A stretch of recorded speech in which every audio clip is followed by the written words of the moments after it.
to that before. Oh, too late. I should apologise for last week's recording because it starts with, if you listen to it, it sort of starts with this very obnoxious sort of laugh. I think it was Harris. From the front row or something, in a way, and then me talking about, I don't know why the lecture started 5 minutes in or recording 5 minutes in, but then it's some sort of story about a romantic television show from Germany, like where they're nude or something, and that's the start of the lecture. I don't think this is going to go well on when the Associate Dean Education reviews my lectures this year. But yeah, that's right. It's best not to listen to them online. The couple of things I need to do at the outset, housekeeping issues that we need to sort of deal with, and I'll deal with these at the start of every lecture. So the groups should be finalised at this point. Okay, I received a few emails from a few students saying that they had to change for a variety of reasons. That's absolutely fine. I'll release the final tutorial list in the next day or two onto Blackboard. Please have a look and check them out just to make sure you're exactly where you should be, because it becomes important with assessments later on that that your tutor knows that you are in their group and that I know exactly where you are. Okay, so that'll be in a few days' time.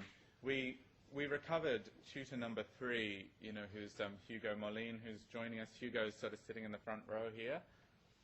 He's got a nice scarf around his neck, in a way, so if you need to identify him in the studio, look for it. It's sort of like it's a very casual sort of like, I can never wear colours, in a way. Like Hugo can deal with a few colours.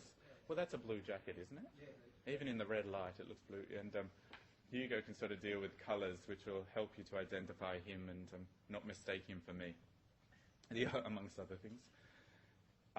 Point number 3, visiting Chris. When people need things, if you need things along the way, the idea of having 3 tutors and me not tutoring is really to free up my time a little bit so that I can deal with any problems or issues that anyone's having along the way. If you're confused, if you're not sure what you're doing at any point, please call in the tutorial sort of times, if you can, like between 3 and 5 on Wednesdays. Feel free to call into my office and ask for help, or feel free to get my opinion on something if it might help. In the first lecture, I forgot to give warnings, and I have to sort of give a few warnings about the lectures and about issues to do with how I am and things I do, sometimes accidentally, and sometimes for clinical reasons.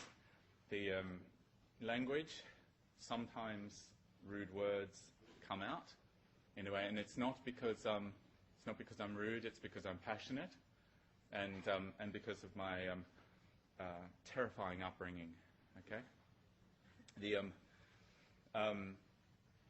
sometimes also that extends itself into speech more generally, including gestures and things like that. So luckily they're not recorded, which is good.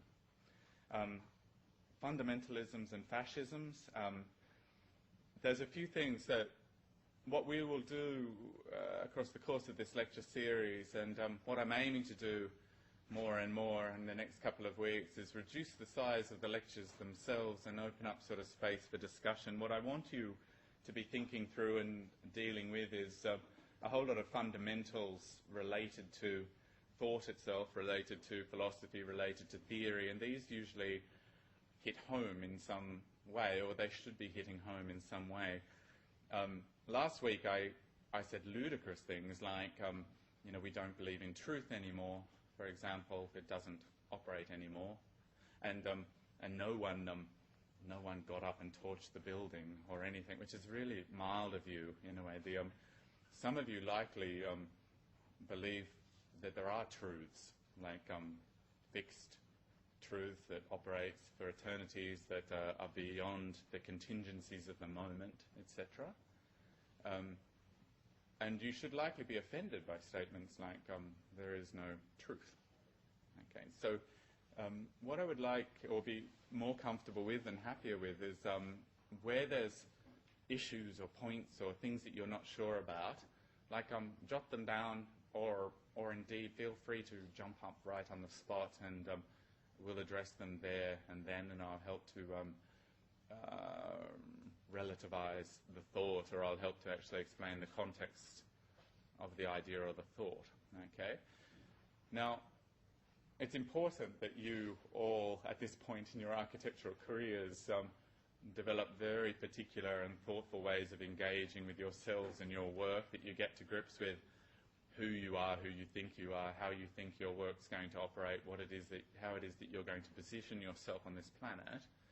Okay, and these positionings aren't mild and gentle, letting things wash over you positionings. They're actually things worth fighting for and worth arguing about. Okay, so any difficulties throughout the lectures, any difficulties with what's being suggested or said, please note them down, jot them down, and we can sort of deal with them in a way. That being said, there's a few things that I don't deal with so well. Fundamentalisms and fascisms, in a way. A fascism is perhaps best described or best defined by Foucault in his glowing introduction to Deleuze and Guattari's first collaborative text, Anti-Oedipus. And Foucault says, or he defines a fascism effectively as a singular positioning. Okay? So we talked last week and we mentioned the idea of a singularity, but what we were talking about in terms of a singularity is very different to a singular positioning. A singularity is effectively an intense singular thing where nothing else is relative to it at all. It's something that's in and of itself, okay, through which sweeps us up or takes us away. Okay, it can be a singularity. A singularity can be like a quality, or like red. In a way, there's nothing, red is red and that's about it, and it sweeps us up and takes us somewhere. Okay. A singularity can be, like the singularity, the example used last week was the singularity of orgasm, in a way in which all of life passed fast and quick through the urethra in that very tight moment. Okay? Not as often as I'm clicking, but as fast as I'm clicking. Okay? Or not, well, you know what I mean. Okay? So, singularity is an intensity in and of itself. A singular dominant theorem or coordinate is effectively what Foucault defines as a fascism, and that is effectively the idea that all of life can be discussed and described under one logic. Okay. Now, our world, unfortunately, and again, feel free to argue, or feel free to note later, if you want,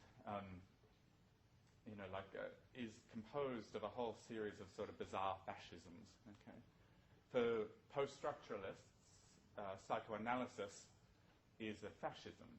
And the reason it's a fascism is that all of life can be described in psychoanalytic terms.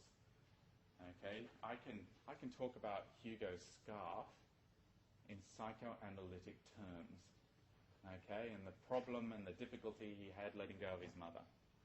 Okay, now, all of life can be discussed in those terms. And when and no doubt, like if Hugo was sort of like laying down on this table, it's not so comfortable, but it's possible, and talking to me or something like that, we could start to describe everything in terms of his positioning, in terms of his mother and father, okay, his early life, that psychosexual, what's often called psychosexual or psychodevelopmental sort of narrative, okay, and exactly why every trauma, every difficulty he has in the moment can be understood via that Oedipal triangle, by his castration anxiety, his sort of strange fear, longing, loving connection he has with his phallus, okay?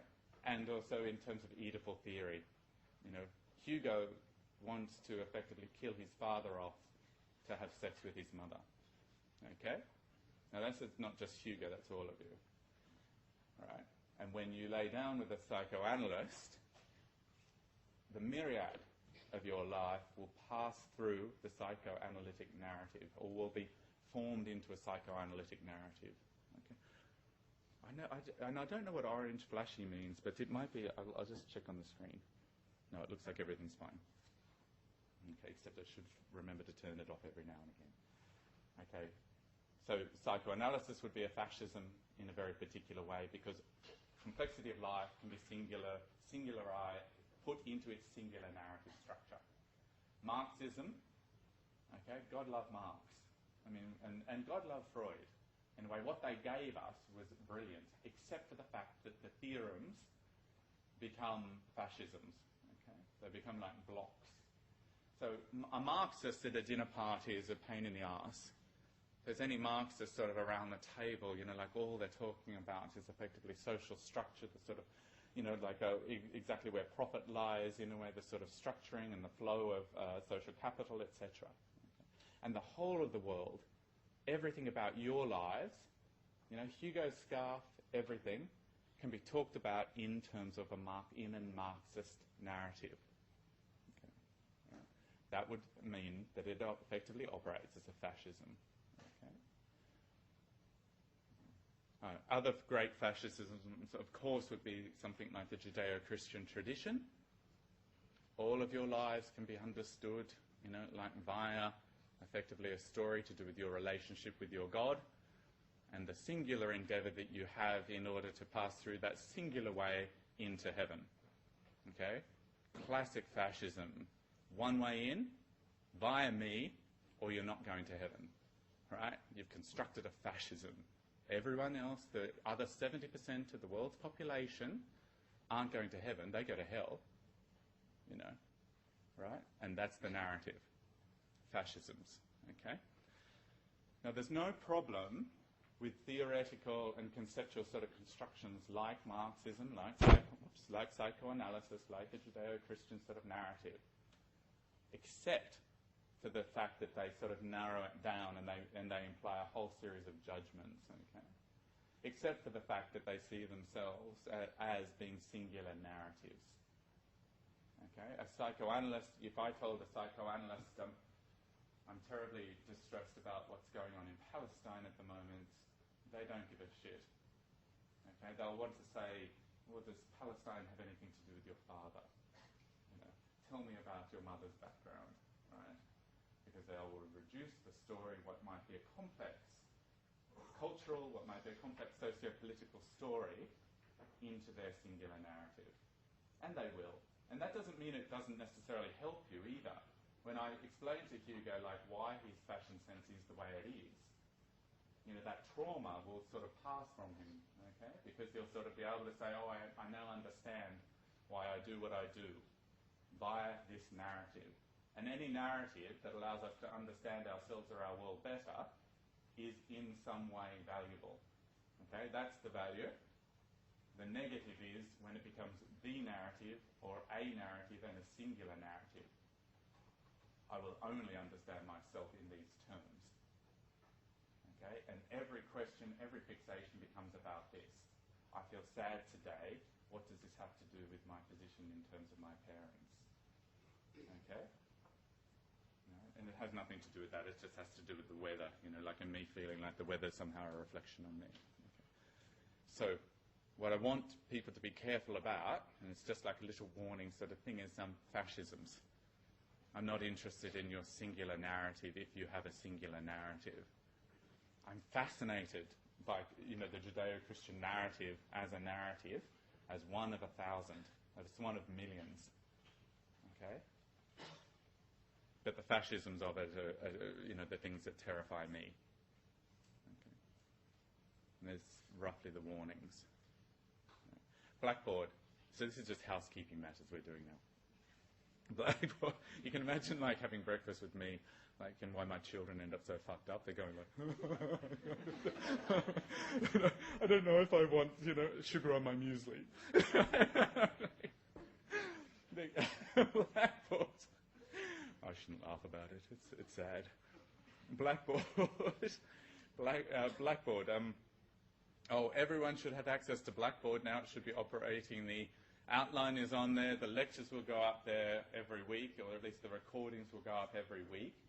Specific references can be found usually on the slides themselves. Okay, and indeed the slides are sort of set up more often than not in the sort of format that you should be going for with your abstract Pecha slides as well, only in terms of making sure everything's referenced.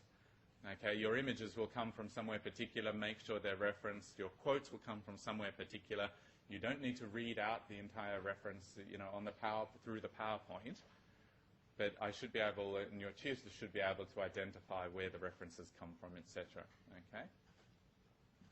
Well, the other thing with a slight warning about Blackboard is Blackboard gives me all this very bizarre information in a way. I don't know if you get to see this, but when you click on the lecture recordings, I clicked on it this morning or something, and this is the sort of information that I get, which is like what you're giving me. And the way this works is, I think it says 15 independent people have gone into the lecture recordings so far. Okay, which is sort of okay. That's all right. I don't know why anyone would be doing that, but they are. 30. There were 30 effectively entrances in. So that means that, on average, those 15, did it twice. So then it starts to become a little bit worrying. I don't know what that 15 were doing the first time, and yet they're there doing it again, in a way. More disturbing is the completion rate, of the... is 45%. So despite the fact that they've logged in twice and they've started this whole endeavour twice, only 45% of the time did they make it to the end. Okay. And these things can run by themselves as well. You can actually go to a different tab on your Google searches and be looking at whatever you like while they're running in the background, in a way. But even still, 45% completions, in a way. I can't remember what the zeros are, in a way. Even worse than all of that, though, this is just a warning to you. This image here is the length of the lecture, right? Now, the red is what they call a hot zone. And a hot zone is effectively where most attention's being paid, or people keep going back there, right? Now, where do you think people keep going back to? Shame on this 15 people. And no wonder they ended up going 2 or 3 times. There is nothing interesting in every time Chris swears or starts to tell a little story that goes off on a tangent, it's like creating a hot zone, I've noticed. Where Chris concentrates on his text and tries to keep everything above board, very mild. That's a cool zone, So please be aware that I can see this information, and feel free to if you go in and you can see this information, go to a cool zone to start with, because you can warm it up on the graph, in a way, and that'll just disturb others, or others won't know where to hit the hot spots. Okay. And I need to just remind you about the abstract Pecha which are coming up. Now, at this point in time, I sent an email through the Blackboard system, which I assume everyone gets the emails when I send them through the Blackboard system, roughly, maybe, yeah, good. Suggesting that as of this week, as of today, everyone should have selected their image, okay? And it was also suggested that image doesn't have to be strictly architectural, okay? And last week I talked about a very particular image that grabbed me, or it still grabs me, it'll grab me for a long time, that was not specifically architectural, though everything tends to be architectural in some way. If we can talk about it as a composition, if we can talk about its sensibilities, if we can talk about the relations it establishes, etc., it's architectural, in my humble opinion, okay? Today I'll talk about a much more strictly architectural sort of image, okay? So everyone should have their image. We then have effectively 2 weeks, okay, to get the abstract Pecha Kucha together. Now, 6 minutes 40 seconds might sound like a fairly tight, small time in a way to say anything, but you're going to have to be very careful about what you say in that sort of period. It's also going to take you quite a long time to grab hold of effectively 20 images that build themselves out of your singular image that you start with, that tells the story that you're going to start telling, okay? That weaves the thread you're going to start weaving. Okay. Today we're going to talk a little bit, as I go through the lecture, what I'll be doing and demonstrating is a process of theorization, which is a process really related to writing itself and research, okay, by which you start to spin and can start to spin a certain particular narrative, from the singular image that you start with. Okay? So 2 weeks isn't long. This week, what I would like you to spend a lot of time doing last week was a lot of time in the bath thinking about what matters to you. Okay? And grabbing that image. This week, we need to spend a lot of time thinking about ways into that image or ways out from that image. Okay? Ways of thinking about that image, what it is that grabs you about that image, and how to depart from that in a theoretical manner. Okay? What theories might relate to it, what philosophies might relate to it, what figures in theory and philosophy may relate to it. I said to my group in the tutorial last week, and I'll share it more generally now, if I'm going about this sort of process, I would just start doing what every teenager does, right? Think through the words that you might like to apply to the image. You might say, because what I really love in this image is this sort of barren, sparse emptiness, okay, that's created here. And that's fairly simple language. There's no philosophy involved in that, okay? It's just description, okay? If you put the words barren, sparse, emptiness and philosophy into Google, you'll start building up a whole sort of series of discourses, then get into a whole series of narratives around those terms. Okay? You might go to emptiness in particular. You might find notions like the empty signifier. Okay? You might find notions like the void, the void in Sartre, or the or negative capacities. Okay? There's a whole series of theories and philosophies that will start coming out. It's going to take a lot of time for you to see these, think your way through them, speed read through, quick Wikipedia descriptions of them before you start saying, actually, there's something really interesting about this. Okay? And the way you make that judgment is, you've got your image, okay, you've thought a lot about it, okay, you understand what the intensity is that's involved in that image, right? And what you're looking for is a theory or a philosophy or a concept, something really tight. One paper, one chapter in a book by a philosopher, one tight, notion that you can name that seems to relate to or helps you to understand what it is that, you're drawn to, what it is that draws you to that image and why that's particular and special. Okay? Now, I think what will happen today is in tutorials, when you sit down and look at your images with the 18, 16, 17, 18 other people around you, what will happen is that no one look at my lack of belt. I think I should adjust the light, because it just picks up my belt line. Anyway, what will happen today is no one will have the same image. And what that means is that, you're all asked the same thing, right? Find an image that's really intense, find an image that really matters to you, find an image that really grabs you. Right? So the first question is, why am I grabbed by this image? Okay, what is it that's going on that particularizes it to me?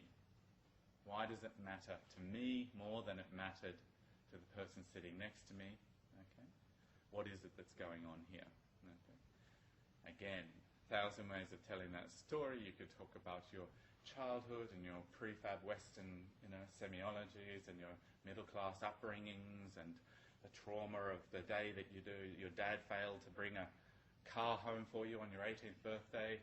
I'm just making it up. I know you're not like that in a way. But like you can make up these sort of very particular narratives in a way that are personal, but eat away further and further and further sort of at them. Okay. Resist the temptation also to close them down into very singular sort of narratives. Okay. And we start exploring over the week. Ideally by next week, everyone comes in. They've got an image, and you've got something like a concept that you're going to look at this image via or through or explore in relation to the image, or that there's a relation, or you'll effectively have established a relationship between a concept and the image. Okay, it sort of sounds easy, but it's not. It'll take a good amount of time. What I can also say is there's an arbitrariness to this. I think I could likely take any image that anyone has, and then I could likely, after next week, take any concept anyone has and speak about the relationship between the two. Okay? Now, the reason is fairly simple, and that is everything is connected. If you look deeply enough and hard enough, everything's connected. Now, I could take my sparse, empty landscape that I want to, that I found in the image, and I look up the emptiness, and then instead of dealing with emptiness, I find a concept of excess from Georges Bataille, say. All right? And it seems like absolutely the opposite. It'll allow me, I can still talk about the relationship between these two things, why one represents the alternate pole of the other. Okay? So even that which is radically discordant or radically distant can form the basis of any sort of discourse and discussion. They're both going to be dealt with in their beautiful, intense, singular homogeneity, right? This is a concept that exists in a world of philosophy or psychoanalysis or phenomenology or Marxism, whatever it is, and this is an image. Okay? And they'll be dealt with as intensely singular, but then in a very particular type of relation. And you construct that relation, and any relation can be constructed. Okay? I can talk about Hugo's scarf in 1,000 million ways, okay, if I wanted to, which I don't, which I do. Well, I do a little bit. I'm going to do it. I'll just do a little bit, but only a little bit. Okay. All right. Is everyone right with this? So no excuses for not coming in next week with the concept, because there's also an arbitrariness to it. Okay. Grab again something that you feel is intensely interesting and brilliant. If you're stuck, go to Glee Books, and they have those shelves of like beginner's guides to Barth, or beginner's guides to Marx, or beginner's guides to Darwin, or whatever it is. Okay, and start flicking through them, and they're the ones. They're really brilliant, actually. That they have they're like drawn like comics, in a way, and just grab hold of something that just seems really fascinating and brilliant from there. It'll also help, these things will also help you naming the concepts. Just tear that page out. Okay, so no one else comes to Glee Books after you and wants that same concept.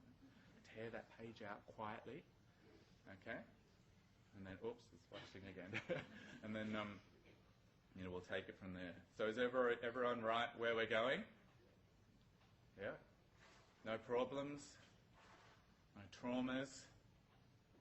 No one worried about Palestine? Everyone's worried about Palestine. No one worried about anything? Great, all right. So what I'm going to do today, and I'm going to do my best to sort of, although I'm failing already miserably, I'm going to do my best to sort of keep it to within time, so we can deal with some questions and explorations at the end. My aim for this week was to do effectively what you're asked to do over the entirety of the semester, okay, which is to grab an image that catches me in some way, okay, to talk about, to sort of start constructing a theory or a set of ideas, or playing with a set of ideas around it. I'll play with more than one idea around this. I think I end up sort of touching on sort of three key notions, but it's largely because I think this lecture is, when in word terms, I think it runs to about 6,500 or something, which is about double what yours needs to do. Indeed, I think it would have been a better lecture and a better piece of writing if I had have cut it down to half. But there you go. You know, we can sort of like mark it at the end, or I can tell you its faults at the end. Okay. So we're calling this the artifactual laboratory. The image that I'm concentrating upon is an image that sort of struck me as a student of architecture, and it's an image by the American photographer Ezra Stoller. Ezra Stoller was well known for capturing sort of what's called mid-century sort of modernism. Okay, it's sort of modernism's already risen, and it starts to become slightly more experimental at this sort of point in time. Okay. Now, Stoller was born in Chicago. I think it was 1915. This image is taken in 1977, so you can sort of get a sense of Stoller's age. It's of the Salk Institute of Biological Research by Louis Kahn in La Jolla in California. Okay. And you all should know, I guess you all know the architecture. Yep, vaguely. Okay. I won't be talking too much about it, the architecture itself, or explaining how the building's organised, etc. I'm sort of assuming it's known in some sense, but I will concentrate on this image, and in particular this sort of strange sort of plaza space that Kahn makes. Stoller, the photographer, was sort of famous for actually being awarded one of America's highest prizes for architecture in 1960, and he was, of course, the first non-architect to be awarded this architecture prize, which throws into disarray the sort of sense we have about what constitutes architecture, and also the relationship between the image and architecture.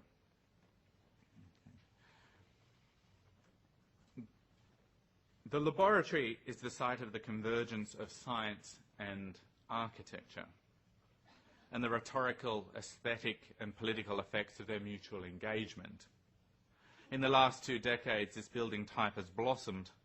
It's a blossoming in the sense that the typology is at once proliferating in quantity and in diverse forms of architectural expression. So there's sort of massive financial public institutional investment in biomedical research laboratories over the last sort of 20 years, and it's not slowing down.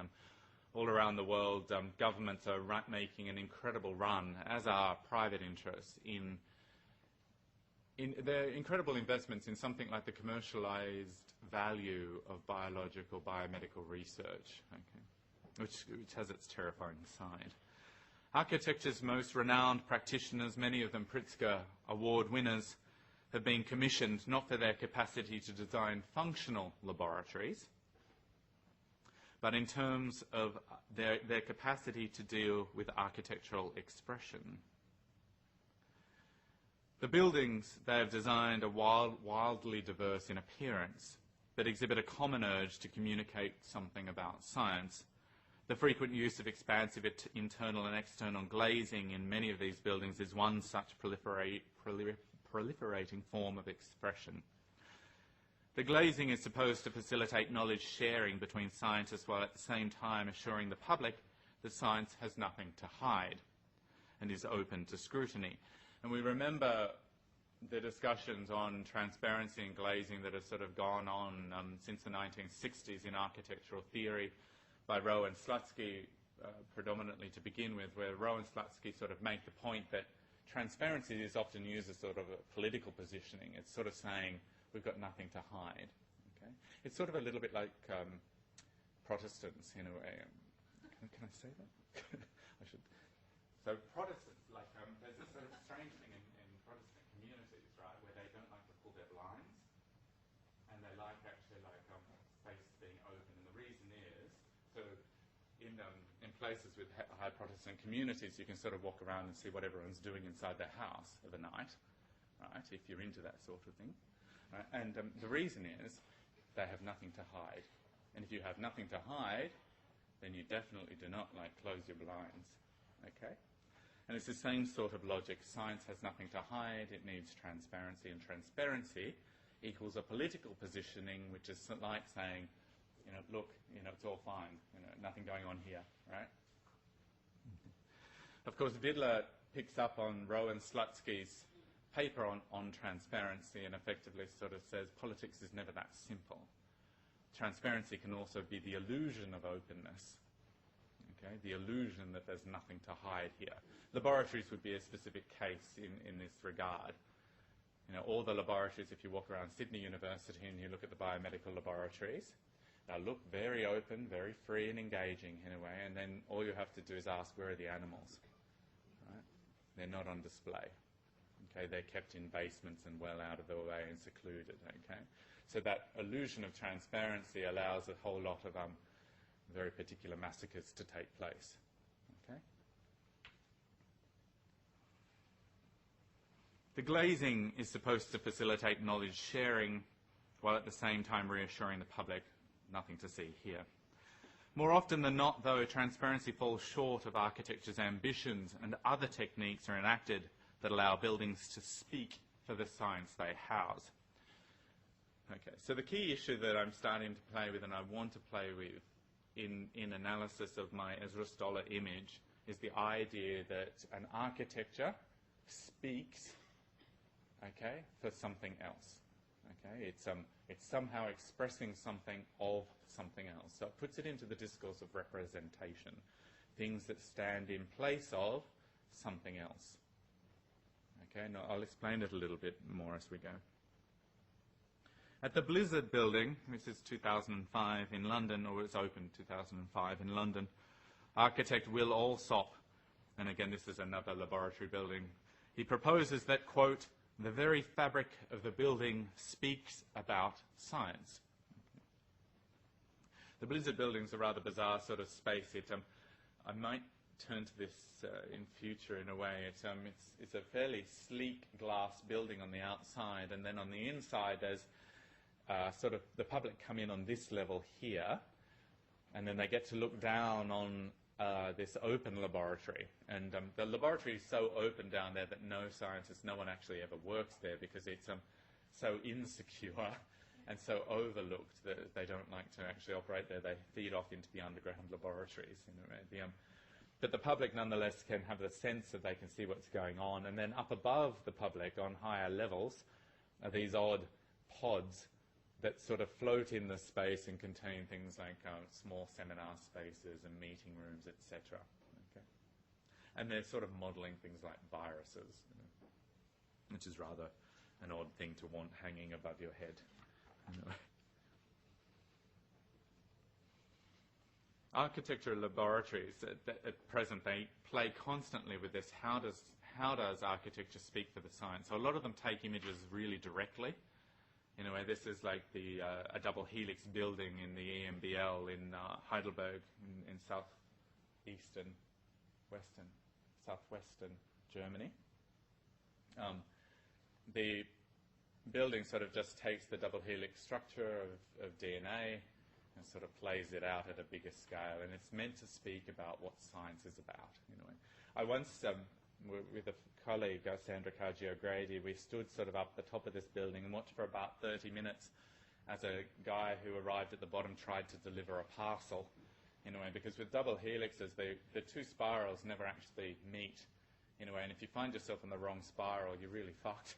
You know, you just like wander around, and there's also nothing to differentiate one side from the other, in a way. So these, the strange cross pieces here are effectively running from one spiral to the other, but it's very confusing. Even when you step out of well, you have to have two lifts as well, and if you get in the right lift, even when you step out, every side looks exactly the same as the other. It's a complete bloody nightmare.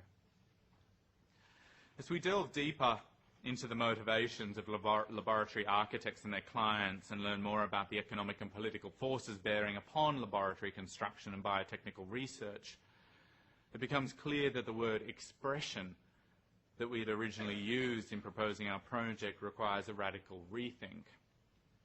It is not that an element such as a DNA stair is not legible as an overscaled version of the diagram that scientists arrived at to represent the structure of DNA. Rather, the necessity and purpose of its inclusion is not obvious. We wondered what such overtly rhetorical elements are meant to achieve and for whom, What connections, desires, and effects does a DNA stair or a viral-shaped pod within a building for biomedical research provoke? How does architecture as a material, representational, and functional entity contribute to the construction of the scientist as a knowledge worker and subject? How does architecture enable science as an industry and as a dominant form of knowledge to operate? We wondered how architecture interacts with the other forces that constitute the laboratory, its social flows, financial ecology, policy, environment, organizational structure, managerial processes, laboratory protocols, certifications, equipment and services, media and publicity channels, institutional brand, associated boards, donors, partners and friends, and organisms stored and studied therein, the text data and images consumed, produced and disseminated as findings, and finally, the networks of universities, hospitals and businesses and governments in which laboratories are but one node. Okay, so we think about how is it that the SALT sort of comes to be the sort of point of condensation of so many of these things. And then how is it that it's talked about as expression, what it's expressing. It's too easy to think of expression as having a causal relationship to content, something like a genuine smile on the face of a happy person. Yet we know from our own behaviour, I think that was like Siri trying to answer a question. Yet we know from our own behaviour that a smile may be forced or may conceal misery or boredom or be conjured by a photographer's command. One may smile to portray a desired self-image. A smile might be a habitual response to seeing another's happy grin in a spirit of contagion. Conversely, a happy person might refrain from displaying joy out of respect to a companion's misery. In either case, the facial expression is related to the bearer's desired performance and floats free of content, regardless of its legibility. Now, the story of representation goes fairly simply, and I think a number of you will probably already know the story, so I can be very brief in describing it, I guess. If not, just shout, okay? So we're talking about what is representation. So representation, very simply understood and very clearly defined, is to have one thing that stands in place of another. That's it. Okay? So when you're doing a drawing, like you're drawing plans and elevations, right? It's those plans and elevations standing in place of the building. Yeah? That's representation. Okay. Now, it sounds very simple, but it's also malignant and potentially horrifically dangerous. Okay? And the reason is very simple. In a way, it's sort of simple. We have something that stands in place of something else. Okay? The connection, right? Structuralism sort of starts itself with Ferdinand de Saussure with the sort of very clear notion that the two are always connected. There's a connection between, okay, the sign and the signified. Okay. So when I say the word, and I always use the example of a cat, I don't know why, but I'll think about it. If I say the word cat, right, now what happens is that word connects to something else, right? It connects to that thing that, I don't know, like sleeps around the place and leaves white hair on your black clothes and squirts on some of your furniture. All right? Okay. Now, but there is no relation whatsoever between the word cat, right, and that thing. None. Okay? That makes sense? Now, if this is the case, right, and our consciousness is, as Jacques Lacan, the psychoanalyst, says, and he's probably, there's some truth to this point, if our consciousness is constructed in language, right, so if you have to think about who you are, you will tend to think it in language. And you'll start it with these very simple words, I am. Okay? Now, if consciousness is structured like language, and yet there's no connection at all between a linguistic cat sound and something,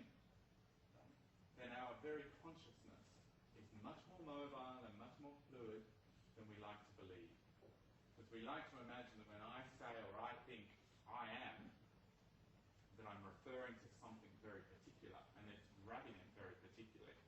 Okay? And that's what representation is about, the negotiation of the odd relation that exists between something that stands in place of something else. Okay?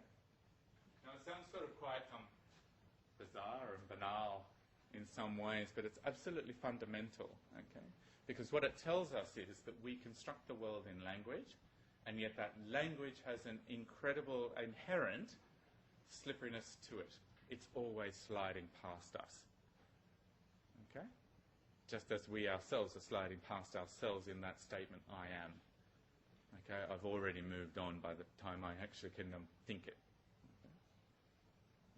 The problem with representation isn't that we have systems which connect certain sounds to certain things, or certain drawings to certain buildings, or certain things that stand in place of other things. The problem is that we imagine that there's some sort of God-given connection between these things. I'm the Word, right? I'm the Word. And this is the connection or the idea that in saying something, if I say God or Jesus or something like that, I've never read the Bible, but I hear he's one of the main characters. God or Jesus, that I get God or Jesus, right? That's the logocentric quest, or what Derrida calls the logocentric quest. It also produces a very particular type of fascism. And it's a very simple fascism to explain. It's because between the Word and the flesh, okay, or the Word and the thing, right? If we imagine that one can be in and of the other, right, then we can start judging things that aren't like that are further away. So if I can construct, for example, a word like good. I am good, right? Good. Right? I construct a very particular image of it, and I imagine that that word connects to a whole series of things, types of behavior, right? So someone who's good, they do this, they do that. And if I say I am good, I'm sort of imagining that people who are like me are also good, right? And then people who are further removed from me are less good, probably. Okay? Right? And I can now measure the gap between the ideal or the image, or the word, and then everyone else. So, and that's a fascism. So when we talk about an Aryan people, or the Nazis talk about an Aryan people, right? And you all know, like I can probably spot some Aryans, they're mainly sitting down the front, or it could just be that the lights in my eyes, right? When we construct the notion of the Aryan race and the Aryan people, we can then, and we know that they're good, right? They're good because they're like us, says the Nazis. We can then measure everyone that's further and further away from that, and we can very quickly draw a line around it to sort of say, this is the group that's in, these are animals, and they can be wiped out. Right? Genocide becomes a very simple sort of process in representation. Okay? When we imagine that we can collapse words with things. Okay? Words with flesh. Okay? So, representation is also tied to judgment. And you can also understand this in terms of your architecture, of course, or in terms of anything like a map. There's good representations of Sydney and there's bad representations of Sydney. Right? A good map of Sydney allows you to do certain things. A bad map of Sydney doesn't, in a way. But a map of Sydney is never Sydney. Okay? The representation is never collapsible. Okay?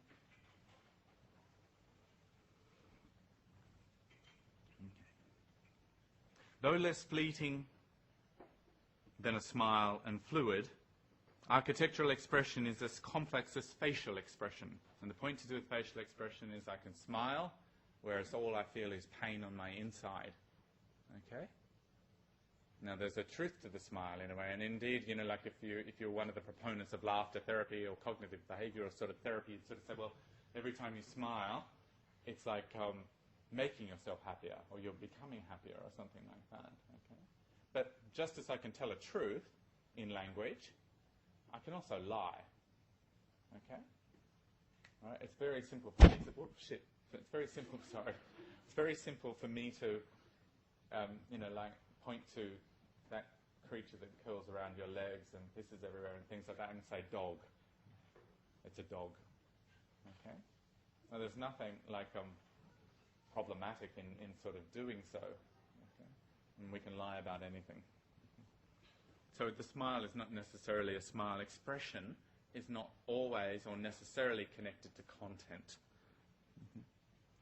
The architectural equivalent of a smile is what's called a rictus, a frozen and ambiguous form sent into the world following an indeterminable debates between architects and clients about its nature and appropriateness, while its size, colour, placement and material have been the subject of regulatory and budget constraints. We're not, of course, the first to contemplate the theoretical and practical difficulties of architectural expression.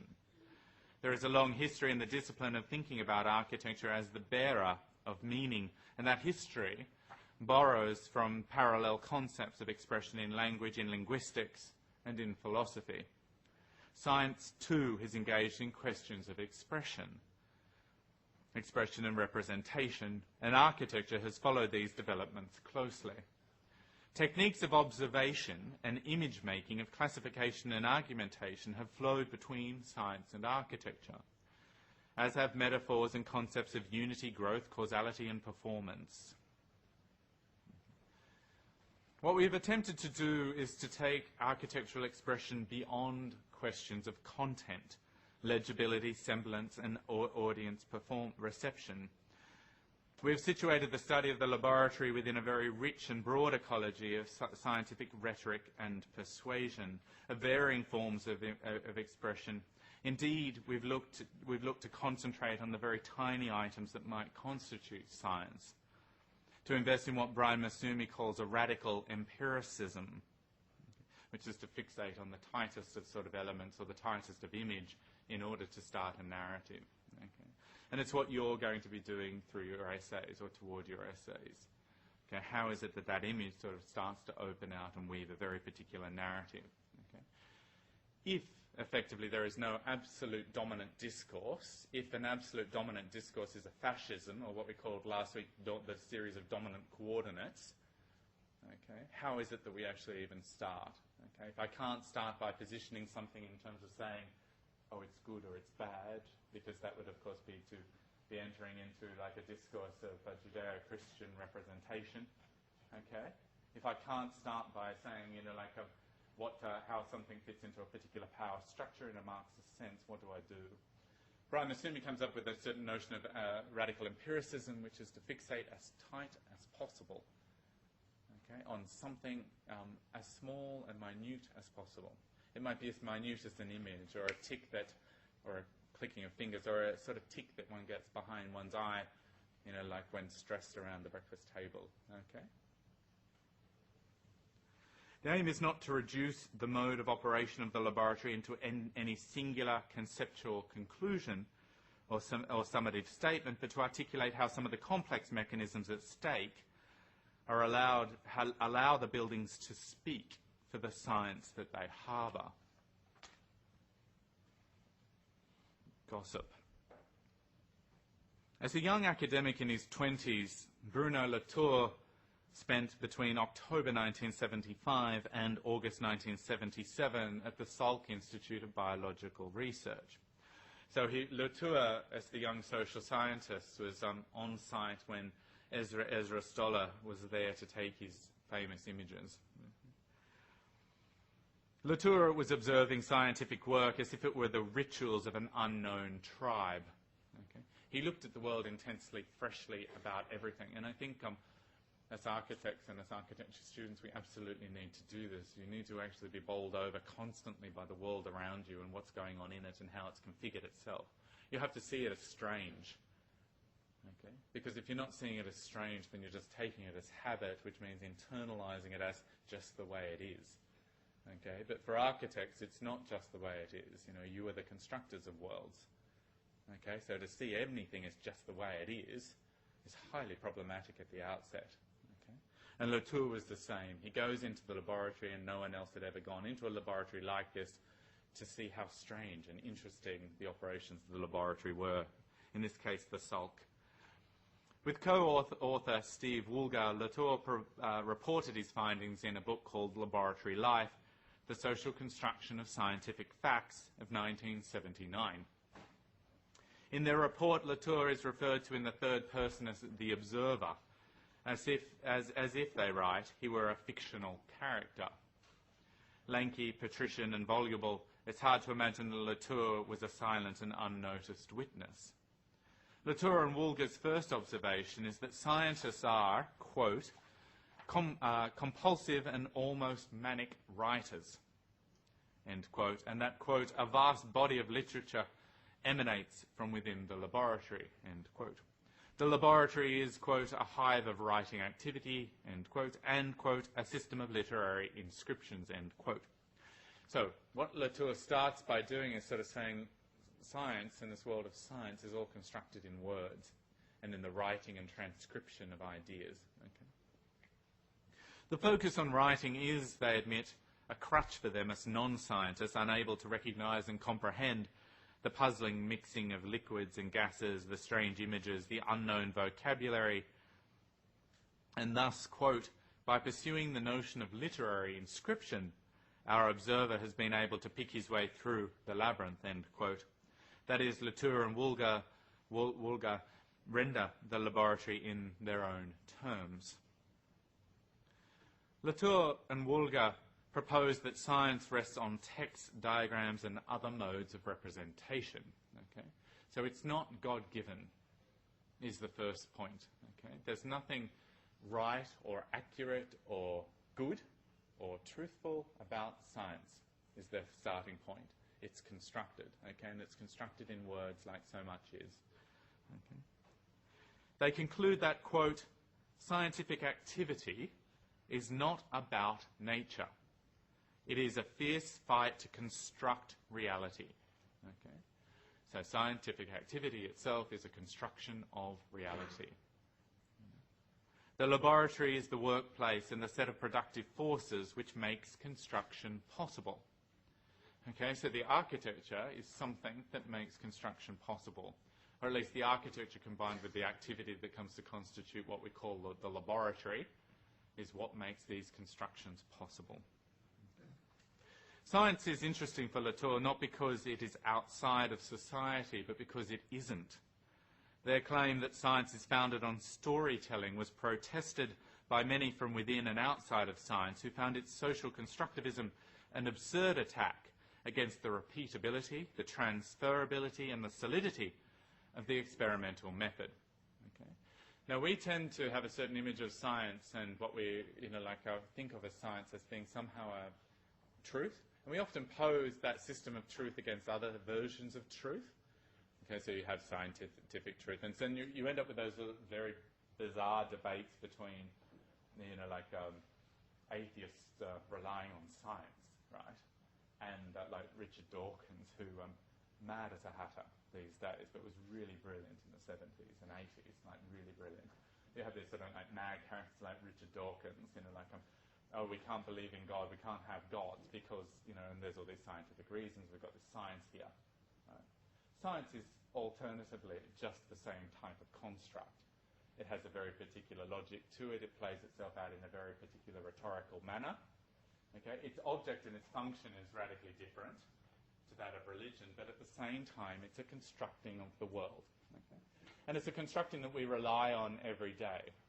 So if you were to think of, and last week I asked you to go and spend time in the bath thinking of who you are, a lot of that logic becomes a scientific sort of logic. Okay? You think of yourself in scientific terms. We think of our bodies as a series of systems that are scientific and located anatomically, that are operative in very particular ways. We think of life on the planet in evolutionary terms. These days, we tend to no longer believe in that the dinosaurs were somehow placed there by gods to be discovered by paleontologists just to make paleontologists confused about their standing in the world, right? We don't tend to believe that. We believe in evolutionary theory. We believe that we are genetic, that there's a genetics that flows through us, and it flows through us via our parents. We believe in psychology, that there's sort of like a mental world that can be affected by medications, etc., right? And that's how we construct ourselves. If ever you're led, if you want to say to me, if I think of the alternate argument, like you want to say to me, well, science has built this picture of ourselves up over, centuries, and it is how we are. It is just how we are. If I go into a hospital and I'm bleeding, it's from an artery. It's not from a spiritual centre, right? It's from an artery, right? And that artery is sort of understood and classified biologically and medically, blah, blah, blah. Right? Well, all that you have to do, though, to unpick that sort of logic is to think of what you were, or what your grandparents were when they were young, or when they were your age, right? When your grandparents were your age, they weren't genetic. There was no genes, right?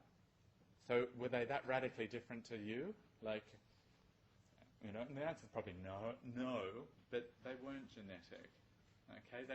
Their conception of themselves was radically different. Psychology hadn't affected the world so much. Psychology was only born, like in the 20th century.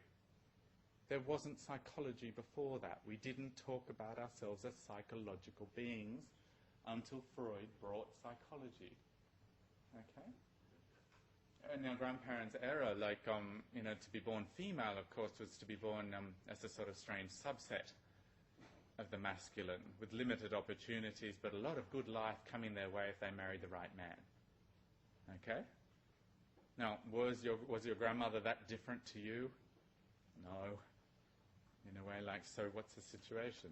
Like, effectively, the way we think of ourselves is constructed in the time. Now, if you think you've got the right way of thinking about yourself, then imagine your grandchildren being your age, if you reproduce. I mean, you don't have to, but it's a good thing to do, I reckon, like, just as a hobby. I do it as a hobby. Like, if you imagine your grandchildren being your age, right, they're not looking back at you at this age and thinking, oh, God, they knew it all. They really knew who they were, and science was bang on the money. They're not thinking that. They're thinking, oh, God, imagine thinking this. Imagine thinking you're constructed in that way. Imagine organising yourself socially in these terms. Right? The absolute lunacy of this version of science is the version that says we've got it right now, and feeling confident that it's right now. Okay, which we all have this odd confidence, but it's not, Give it a couple of generations and you look absolutely fucking mad. This is why they record the lectures, so they can play it in a couple of generations and say, Chris knew what he was on about, right? Or maybe not. No, I don't think they'll have the same technology. After Latour published Science in Action, How to Follow Scientists and Engineers Through Society in 1987, the protests against him turned ugly. In Higher Superstition, what he called Higher Superstition, The Academic Left and Its Quarrels with Science of 1994, Latour is described by its authors, Paul Gross and Norman Levitt, as, quote, a Panurgian imp, which is like a terrible thing to be called in a science text. A Panurgian imp, the evil of these guys, like, I don't know what they're thinking. I should actually turn the sound recording off as I say it. Come to catch all those solemn scientists with their pants down. A project that delights